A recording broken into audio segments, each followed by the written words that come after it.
میرا دیور مہندی لگاتا تھا۔ وہ جس بانجھ عورت کے ہاتھ پر مہندی لگاتا وہ عورت حاملہ ہو جاتی اور بیٹا ہی پیدا ہوتا۔ میرا دیور 20 سال کی عمر میں مشہور اور امیر ہو گیا۔ میری 3 بیٹیاں تھیں۔ میں دیور سے کہتی کہ وہ میرے ہاتھ پر بھی مہندی لگا دے تو وہ صاف منع کر دیتا۔ ایک دن میں بھیس بدل کر دیور کی دکان پر چلی گئی اور مہندی لگوا لی۔ رات ہوئی تو میرے رونگٹے کھڑے ہو گئے کیونکہ دیور تو میرا نام اقصیٰ ہے۔ میں بہت خوش تھی کہ میری شادی ہونے والی تھی اور شادی بھی ایک ایسے خاندان میں ہونے جا رہی تھی جہاں پر میری ساس بہت ہی سخت مزاج کی تھی۔ وہ سب سے زیادہ سخت اپنے بیٹوں کے لیے تھی جنہوں نے اپنی پوری زندگی میں بہت غریبی جھیلی تھی، لیکن جب وہ شادی کر کے اپنے سسرال آئیں تو انہوں نے سوچ لیا تھا کہ وہ اپنے لیے بہویں غریب خاندان کی لے کر آئیں گی اور ان کے والدین پر شادی کا کوئی بوجھ نہیں ڈالیں گی۔ میری شادی اپنے ہی گاؤں کے ایک ایسے ہی خاندان میں ہوئی تھی جہاں 3 بھائی رہتے تھے۔ ان کے شوہر اس دنیا کو چھوڑ کر جا چکے تھے۔ میری ساس کی 3 بیٹیاں تھیں جن کی شادی ہو چکی تھی۔ 2 نندیں تو شادی کر کے شہر میں رہتی تھیں، اس لیے وہ گاؤں میں کم ہی آیا کرتی تھیں، لیکن چھوٹی والی نند کی شادی اپنے ہی گاؤں میں ہوئی تھی، اس لیے وہ ہمارے گھر میں بہت آنا جانا کرتی تھی اور ہر معاملات میں بہت دخل اندازی دیتی تھی۔ میری ایک جیٹھانی تھی، وہ بھی غریب خاندان سے آئی ہوئی تھی۔ میری ساس کے بیٹے اپنے باپ کا ہی کاروبار سنبھال رہے تھے۔ میرے سسرال کا ایک رواج تھا جو میری ساس نے بنایا تھا کہ وہ جس بھی بہو کو اپنے گھر لے کر آئیں گی اس کے والدین سے جہیز نہیں لیں گی۔ میری فیملی بھی کچھ ایسے ہی تھی۔ میں بہت غریب فیملی سے تھی۔ ہم 6 بہنیں تھیں، ہمارا کوئی بھائی نہیں تھا۔ پہلے ہی میرے بابا بڑی مشکل سے میری 4 بہنوں کی شادی کر چکے تھے اور ان کو جہیز دے کر بری طرح سے برباد ہو چکے تھے۔ اب وہ میرے لیے بھی رشتہ تلاش کر رہے تھے اور جیسے تیسے میرے جہیز کا انتظام کر رہے تھے، لیکن جیسے ہی میرا رشتہ اس خاندان میں طے ہوا تو یہاں میری ساس کا کہنا تھا کہ ہم لوگ جہیز نہیں لیتے، ہمیں صرف آپ کی بیٹی چاہیے۔ یہ سن کر تو سب خوشی سے جھوم اٹھے تھے اور پھر میرے بابا نے ادھر میری شادی کرنے میں دیر نہیں لگائی۔ میں خوبصورت تھی، اس لیے میری ساس نے مجھے جلد ہی اپنے بیٹے کے لیے پسند کر لیا تھا اور میرا نصیب بھی ان کے بیٹے کے ساتھ جڑا ہوا تھا۔ میرا جہیز بھی وہاں پر تیار کر لیا گیا تھا۔ میری ساس کا کہنا تھا کہ ہمارے یہاں بیٹوں کی شادیوں پر جہیز کا انتظام بیٹا خود کرتا ہے، لڑکی کے مائکے سے ہم لڑکی کے علاوہ کچھ بھی نہیں لیتے،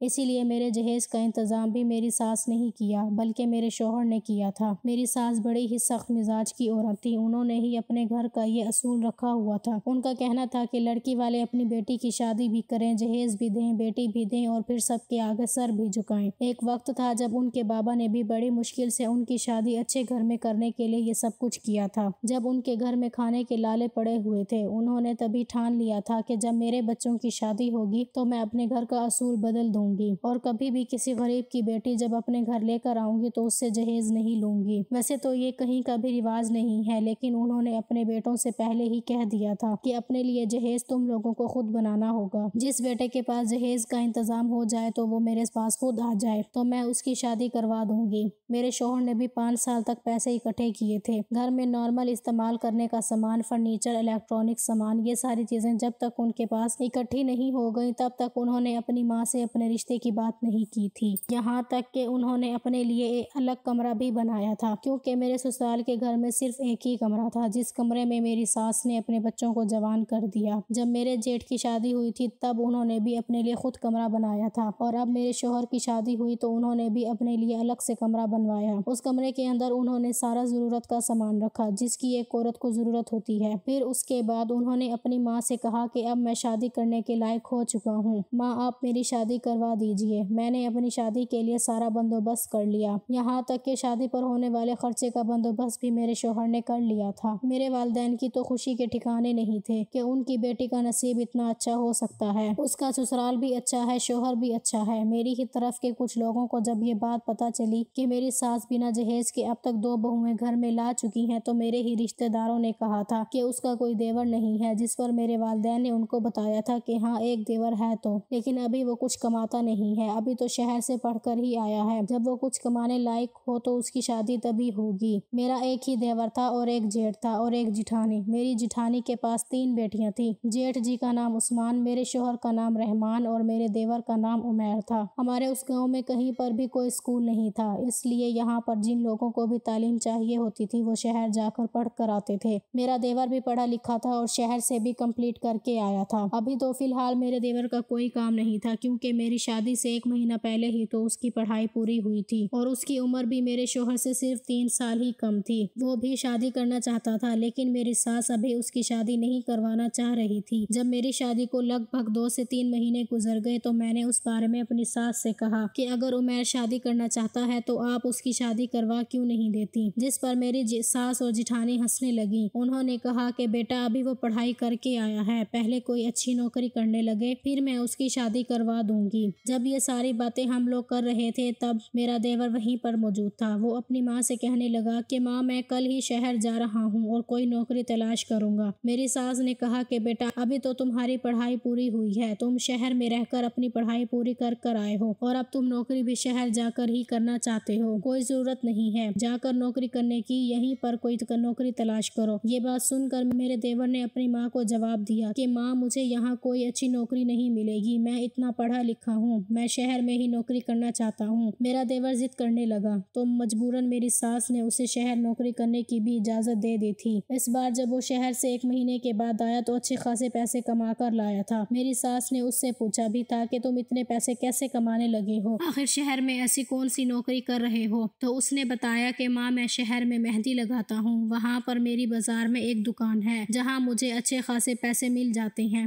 یہ خبر سنتے ہی تو میں حیران رہ گئی تھی۔ مجھے اپنے دیور کی یہ بات سن کر اچھی طرح سے یاد آیا تھا کہ جب میری شادی ہوئی تھی تو اسے میری مہندی کوئی خاص پسند نہیں آئی تھی اور وہ میری مہندی میں خامیاں نکال رہا تھا۔ میرے دیور کی شکل و صورت اچھی تھی اور وہ نیچر کا بھی بہت اچھا تھا۔ اس کی آنکھیں بڑی بڑی تھیں، ناک بالکل کھڑی تھی، رنگ بالکل سفید تھا۔ وہ اپنے دونوں ہی بھائیوں سے بہت الگ تھا۔ میری ساس نے بتایا تھا کہ وہ اپنے ابا پر گیا ہے، جبکہ میرے شوہر اور جیٹ ایسے نہیں تھے، وہ اپنی ماں پر گئے تھے۔ سچ میں میرا دیور بہت پیارا تھا۔ جب سے میں اس گھر میں شادی کر کے آئی تھی مجھے کسی چیز کی کوئی پریشانی نہیں ہوئی تھی، میں بہت خوش تھی۔ کچھ ایسا ہی حال میری جٹھانی کا بھی تھا۔ وہ نہ تو اپنے شوہر کی مجھ سے کوئی برائی کرتی تھی اور نہ ہی ساس کی کوئی برائی کرتی تھی۔ سب لوگ اپنی اپنی زندگی میں بہت خوش تھے۔ دن اسی طرح سے گزرتے جا رہے تھے۔ کچھ دنوں بعد مجھے پتا چلا کہ میں ماں بننے والی ہوں۔ یہ خبر جب گھر والوں کو پتا چلی تو سب لوگ بہت خوش ہوئے تھے۔ اسی طرح دن گزرتے گئے اور میں نے ایک بیٹی کو جنم دیا۔ بیٹی کی شکل دیکھ کر میری ساس زیادہ خوش نہیں ہوئی تھی، لیکن زیادہ ناراض بھی نہیں ہوئی تھی، شاید انہیں مجھ سے بیٹے کی امید تھی۔ اور اس طرح دوبارہ بھی جب مجھے ماں بننے کی خوشی ہوئی تو دوبارہ بھی میں نے بیٹی کو ہی جنم دیا تھا۔ اس طرح گھر میں 4 بیٹیاں ہو گئی تھی، 2 میری جٹھانی کی اور 2 میری۔ اس بار بھی میری ساس زیادہ خوش نہیں ہوئی تھی، ہاں لیکن میرے شوہر بہت خوش تھے۔ اور پھر اسی طرح کرتے کرتے میری 3 بیٹیاں ہو گئیں اور اب میرے شوہر اور میری ساس کے چہرے پر سختی صاف نظر آنے لگی۔ ان کو اپنی بیٹیوں سے نفرت نہیں تھی، وہ میری بیٹیوں سے بہت پیار کرتے تھے، ان کا خیال بھی رکھتے تھے، بہت زیادہ تو نہیں لیکن پیار کرتے تھے۔ اسی طرح کا پیار میری جٹھانی کی بیٹیوں کو بھی ملتا تھا۔ دل ہی دل میں میری ساس کی خواہش تھی کہ ان کی کوئی بہو انہیں پوتے کی شکل دکھا دے، بس ان کی زبان پر ہم دونوں بہوؤں کے لیے ایک ہی بات رہتی تھی کہ اگر بیٹا پیدا ہو جاتا تو اچھا ہوتا، جس پر میرے جیٹھ جی ان سے کہتے تھے کہ ماں یہ سب کچھ ان دونوں کے ہاتھ میں تو نہیں ہے، کیونکہ میری جٹھانی کی بیٹیوں کے جنم کے وقت بھی میری ساس نے کچھ ایسی ہی بات کہی تھی۔ ابھی تک اس گھر میں بیٹے کا کوئی نام و نشان نہیں تھا، یہاں تک کہ میں 4تھی بار پھر سے حاملہ ہوئی اور مجھے ایسا ہی لگ رہا تھا کہ مجھے پھر سے بیٹی ہی ہونے والی ہے، کیونکہ ہر عورت کو خود اپنی کنڈیشن سے پتہ چل جاتا ہے کہ کیا ہونے والا ہے۔ میری ہر بار طبیعت ایسے ہی خراب ہوئی تھی اور اس بار بھی اسی طرح سے طبیعت خراب ہو رہی تھی جیسے کہ پہلے ہو چکی تھی۔ ہمارے گاؤں کی عورتوں کا کہنا تھا کہ جب عورت بیٹی کو جنم دینے والی ہوتی ہے تو اس کا وزن بڑھ جاتا ہے اور جب بیٹے کو جنم دینے والی ہوتی ہے تو اس کی طبیعت خراب رہتی ہے، اس کے چہرے پر چھائیاں وغیرہ آ جاتی ہیں، اس سے کمزوری محسوس ہوتی ہے۔ لیکن میرے ساتھ ایسا ہوتا تھا کہ میری بیٹی جنم لینے والی ہوتی تھی تب میں صحت مند ہو جاتی تھی اور اس بار بھی میرے ساتھ کچھ ایسا ہی ہو رہا تھا۔ میں بڑی پریشان تھی۔ میری جٹھانی نے تو اپنی نس بند کروا دی تھی، ان کا کہنا تھا کہ انہیں بچے نہیں چاہیے، اسی لیے ان کے بچے نہیں ہوتے تھے اور اب وہ اپنی دونوں بیٹیوں پر ہی دھیان دیا کرتی تھی۔ انہوں نے کہا تھا کہ کوئی بات نہیں، بیٹا نہیں ہے تو کیا ہوا، میری یہ بیٹیاں ہی میرا بیٹا ہیں۔ وہ تو یہ بات بڑی آسانی سے کہہ دیا کرتی تھی، لیکن میرے دل میں اپنی ساس کو خوش کرنے کے لیے یہ کمی تھی۔ میرے جیٹھ کا یہی کہنا ہوتا تھا کہ بیٹیاں اور بیٹے پیدا کرنا کسی عورت کے ہاتھ میں نہیں ہوتا، یہ تو اوپر والے کی اپنی مرضی ہوتی ہے کہ وہ کس کو بیٹا دے اور کس کو بیٹی دے۔ وہ میرے شوہر کی طرح نہیں سوچتے تھے، ان کی سوچ بہت الگ تھی۔ میرے شوہر کی سوچ بالکل اپنے ماں سے ملتی جلتی تھی، وہ وہی سوچا کرتے تھے جیسا ان کی ماں سوچتی تھی، اس لیے وہ بھی یہی کہتے تھے کہ ان کے پاس ایک بیٹا ہو۔ میرے شوہر کو ہر بات کا پتہ تھا، وہ کر تو کچھ نہیں سکتے تھے، لیکن ان کے سخت لہجے اور ان کی باتوں سے مجھے لگتا تھا کہ وہ بھی وہی سب کچھ کہنا چاہتے ہیں جو ان کی ماں چاہتی ہے۔ فی الحال گزرتے ہوئے وقت کے ساتھ میرے دیور ہر مہینے 2 دن کے لیے گھر پر آ جاتا تھا، اور اب ہمیں پتہ چل چکا تھا کہ وہ شہر میں ایک مہندی آرٹسٹ ہے۔ وہ مہینے میں جتنے بھی پیسے کماتا تھا اس میں سے آدھے پیسے میری ساس کے ہاتھ پر رکھ دیتا تھا۔ وہ گھر میں سب سے چھوٹا تھا اور اپنی ماں کا سب سے زیادہ لاڈلا تھا، اسی لیے میری ساس ہر بار اسے روکتی تھی اور کہتی تھی کہ بیٹا تم اتنے پڑھے لکھے ہو اور کام تو مہندی لگانے کا کرتے ہو۔ میرے دیور نے کہا کہ ماں کچھ بھی کرتا ہوں لیکن آپ کو پیسے تو لا کر دیتا ہی ہوں، آپ میرے لیے لڑکی تلاش کرو، میں شادی کرنا چاہتا ہوں۔ یہ بات سنتے ہی میری ساس حیران رہ گئی تھی۔ انہوں نے کہا کہ جیسے شادی تمہارے اور تمہارے بھائیوں نے کی ہے ایسے ہی تم بھی کر لو، لیکن اس کا کہنا تھا کہ دونوں بھائیوں نے اپنے بلبوتے پر شادی کر لی ہے، اب کم سے کم میری شادی تو آپ کروا ہی سکتی ہیں۔ میری ساس کہنے لگی کہ ہاں کروا دوں گی، تمہیں کیا لگتا ہے کہ تم شہر جا کر مہندی لگاتے ہو، مجھے 5 یا 6 ہزار مہینے میں لا کر دیتے ہو تو اس سے تمہاری بیوی کے لیے جہیز اکٹھا ہو جائے گا، جیسے تمہارے دونوں بھائیوں نے سامان اکٹھا کیا ہے، اپنا الگ کمرہ بنایا ہے، ایسے ہی تمہیں بھی شادی کرنی ہوگی۔ پھر میری ساس نے کہا کہ میرے لیے تینوں بیٹے ایک برابر ہیں، جس طرح دونوں بیٹوں نے اپنی شادی کی ہے اسی طرح سے تمہیں بھی اپنی شادی خود اپنے ہی بلبوتے پر کرنی ہوگی، کسی کے ساتھ کوئی فرق نہیں کرنا چاہتی، جب ان کے لیے ایک اصول ہے تو وہی اصول تمہارے لیے بھی ہے۔ تمہارے بھائیوں نے سالوں تک سامان اکٹھا کیا اور اس کے بعد شادی کی ہے، تم بھی لینا شروع کر دو، جتنی جلدی جہیز تیار کر لو گے، اپنا تب کمرہ تیار کر لو گے، اتنی ہی جلدی تمہاری شادی ہو جائے گی۔ یہ بات تو میری ساس بالکل ٹھیک کہہ رہی تھی، وہ اپنے چھوٹے بیٹے کی شادی اگر خود کر دیں گی تو پھر بڑے بیٹوں کے ساتھ تو ناانصافی ہو جائے گی۔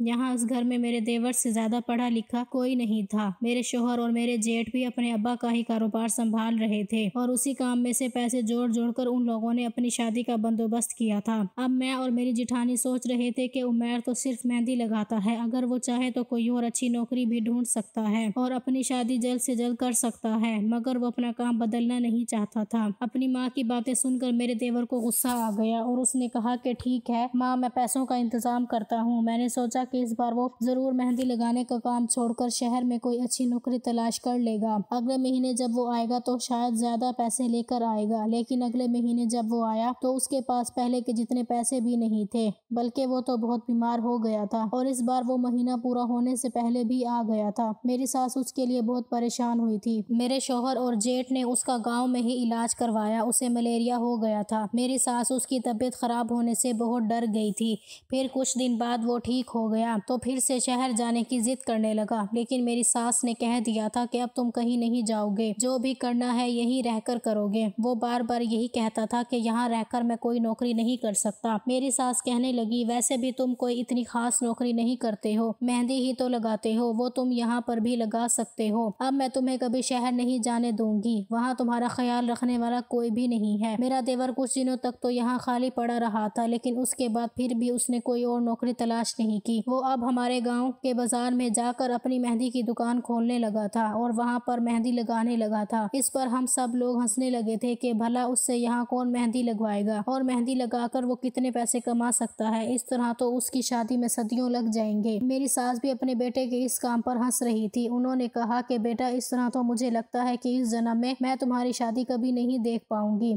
پہلے شہر جا کر بھی معمولی سے پیسے لے کر آیا کرتے تھے اور اب گاؤں میں تو تم بالکل بھی پیسے نہیں ملیں گے، تم جانتے ہو کہ یہاں کوئی بھی مہندی آرٹسٹ سے مہندی نہیں لگواتا، یہاں تو گھر گھر رہنے والی لڑکیاں بھی ایک دوسرے کی مہندی لگا دیتی ہیں اور وہ بھی فری میں، تو پھر کوئی کیوں تم جیسے لڑکے سے پیسوں میں مہندی لگوائے گا۔ میرا دیور کہنے لگا ماں، چھوٹے موٹے کام کرنے والے لوگ کبھی کبھی زیادہ امیر ہو جاتے ہیں، آپ گول گپے کھانے والے کے پاس بڑی سی گاڑی میں بیٹھ کر جاتے ہیں، لیکن جب اس گول گپے والے کی آمدنی کا پتہ لگایا جائے تو وہ ہماری سیلری سے بہت زیادہ ہوتی ہے، ہم کہتے ہیں کہ کوئی 15,000 مہینے کمانے والا انسان بہت پیسے کما رہا ہے اور کسی اچھی نوکری پر لگا ہوا ہے، لیکن اس کی پورے دن کی جو آمدنی ہوتی ہے وہ کسی مزدور سے بھی کم ہے، جبکہ مزدور تو لوگوں کے گھروں میں کام کر کے پیسے کماتا ہے۔ میری ساس نے عمیر سے کہا کہ اچھا ٹھیک ہے، تمہیں جو کرنا ہے کر لو، تمہاری شادی تو تب ہی ہوگی جب تم اپنے لیے سب کچھ خود ہی کرو گے۔ میرے دیور نے یہ کام جاری رکھا، وہ گاؤں کے بازار میں جا کر اپنی چھوٹی سی دکان کرسی اور ٹیبل رکھ کر بیٹھ جاتا تھا اور وہاں پر مہندی لگانے کا کام کرنے لگا تھا۔ شروع میں تو اس کے پاس بہت کم پیسے آتے تھے، لیکن دھیرے دھیرے وہ بہت زیادہ مشہور ہونے لگا۔ وہ عورتوں اور لڑکیوں کو مہندی لگایا کرتا تھا۔ ویسے دیکھا جائے تو اس کا کام اتنا بھی برا نہیں تھا، وہ بہت پیاری مہندی لگایا کرتا تھا اور اس کا ہاتھ مہندی لگانے میں بہت تیز چلتا تھا۔ اس کا یہی شوق تھا،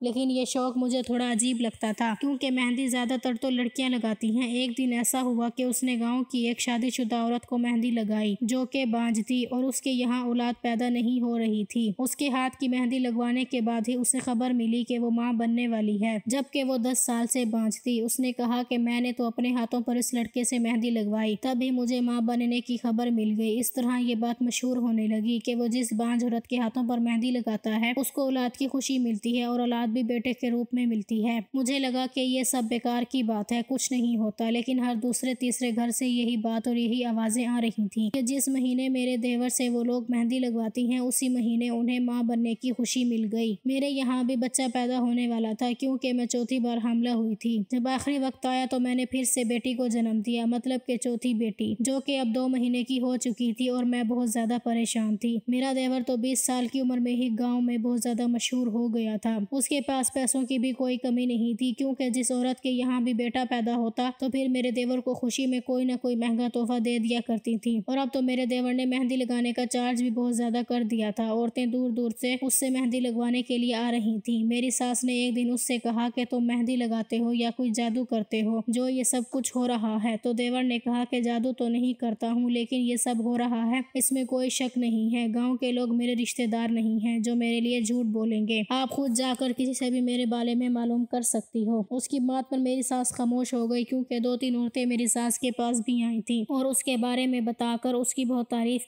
کر رہی تھیں۔ عمیر کے پاس پیسے ہی پیسے ہوتے تھے، اس نے گھر میں نیا کمرہ بنوانا شروع کر دیا۔ وہ اپنا کمرہ اپنے دونوں بھائیوں سے بڑا بنوا رہا تھا۔ اس کے بعد اس نے فرنیچر بھی بہت مہنگے والا بنوایا تھا اور باقی کا سامان بھی۔ میں اور میری جٹھانی تو جل کر راکھ ہو رہے تھے کہ یہ اپنی بیوی کے لیے سب کچھ بنا رہا ہے، اتنا تو ہمارے شوہروں نے بھی ہمارے لیے نہیں کیا، یہ تو سب سے آگے نکل گیا۔ وہ دھڑا دھڑ اپنی شادی کی تیاریوں میں جٹا ہوا تھا، اس نے اتنا سامان بنا لیا تھا جتنا ہمارے شوہر نے بھی نہیں بنایا تھا۔ میں نے ایک دن اپنے دیور سے مذاق میں کہا کہ اب تو تمہاری شادی ہو جائے گی۔ وہ کہنے لگا کہ نہیں بھابھی، ابھی میں شادی نہیں کروں گا، ابھی میری شادی میں کچھ وقت لگے گا کیونکہ ابھی تو میں نے آدھا سامان بنایا ہے اور تو اور زیادہ اپنے لیے سامان اکٹھا کرنا ہے، اس کے بعد ہی میں شادی کروں گا۔ پتہ ہے کہ مجھے تو ابھی الیکٹرانک سامان بھی خریدنا ہے۔ میں اپنے باتھ روم میں گیزر لگواؤں گا تاکہ میری بیوی کو سردیوں میں گرم پانی ملے اور گرمیوں کے لیے کمرے میں AC لگواؤں گا تاکہ گرمیوں میں اسے گرمی نہ لگے۔ یہ سن کر تو میں اور میری جٹھانی حیران رہ گئے۔ ہم نے اپنے شوہر سے بھی کہا تھا کہ آپ نے تو ہمارے لیے اتنا اچھا انتظام نہیں کیا جتنا کہ عمیر اپنی بیوی کے لیے کر رہا ہے۔ وہ خود حیران ہو رہے تھے کہ ان کا بھائی صرف مہندی لگانے میں اتنے پیسے کما رہا ہے۔ میری ساس اب اپنے سب سے چھوٹے بیٹے کو پہلے سے بھی زیادہ پیار کرنے لگی تھی کیونکہ ابھی تک اس کی شادی نہیں ہوئی تھی، اس لیے وہ اپنے زیادہ تر پیسے اپنی ماں کے ہاتھ پر ہی رکھ رہا تھا۔ سب کو اپنے اپنے مطلب نکلوانے تھے، لیکن جو مطلب مجھے تھا وہ بالکل آسان سا تھا۔ میں نے سوچ لیا تھا کہ وہ جن لوگوں کے گھروں میں بیٹا پیدا کروا سکتا ہے وہ میرے گھر میں بیٹا پیدا کیوں نہیں کروا سکتا۔ میں نے سوچ لیا تھا کہ میں بھی اپنے ہاتھوں پر اسے مہندی لگوا کر بیٹے کو جنم دے سکتی ہوں کیونکہ اب تک جتنی بھی شادی شدہ عورتیں مہندی لگوا چکی تھی انہوں نے بیٹے کو ہی جنم دیا تھا۔ میں بانجھ تو نہیں تھی لیکن میرے پاس 4 بیٹیاں تھیں اور یہی وجہ تھی کہ مجھے بہت شرمندگی محسوس ہوتی تھی۔ سب سے زیادہ شرمندگی تو تب محسوس ہوتی تھی جب میرے شوہر بھی اپنی ماں کی کہی ہوئی باتیں کہتے تھے، اس لیے مجھے اب یہ قدم اٹھانا تھا اور پھر جو کام وہ سب کے لیے کر رہا تھا وہی کام وہ میرے لیے بھی تو کر سکتا تھا کیونکہ میں اس کی بھابھی تھی۔ میرے لیے تو یہ کام کرنا اس کے لیے سب سے آسان تھا۔ پہلے میں نے سوچا کہ مجھے اپنے شوہر سے اجازت لے لینی چاہیے۔ میں نے جیسے ہی اپنے شوہر کو اس بارے میں بتایا تو انہوں نے کہا کہ وہ لوگوں کو بیوقوف بنا رہا ہے، ایسے کیسے ہو سکتا ہے کہ اس کی لگائی ہوئی مہندی سے کوئی عورت بیٹے کو جنم دے گی؟ مجھے تو لگتا ہے کہ وہ لوگوں کو بیوقوف بنا رہا ہے اور لوگ بن رہے ہیں۔ تم اس کی باتوں میں نہ آنا اور کوئی ضرورت نہیں ہے اس سے کوئی بھی مدد لینے کی۔ لیکن میرا دل نہیں مان رہا تھا، مجھے لگتا تھا کہ میرے شوہر کو اپنے بھائی کی کامیابی سے جلن ہو رہی ہے اس لیے وہی سب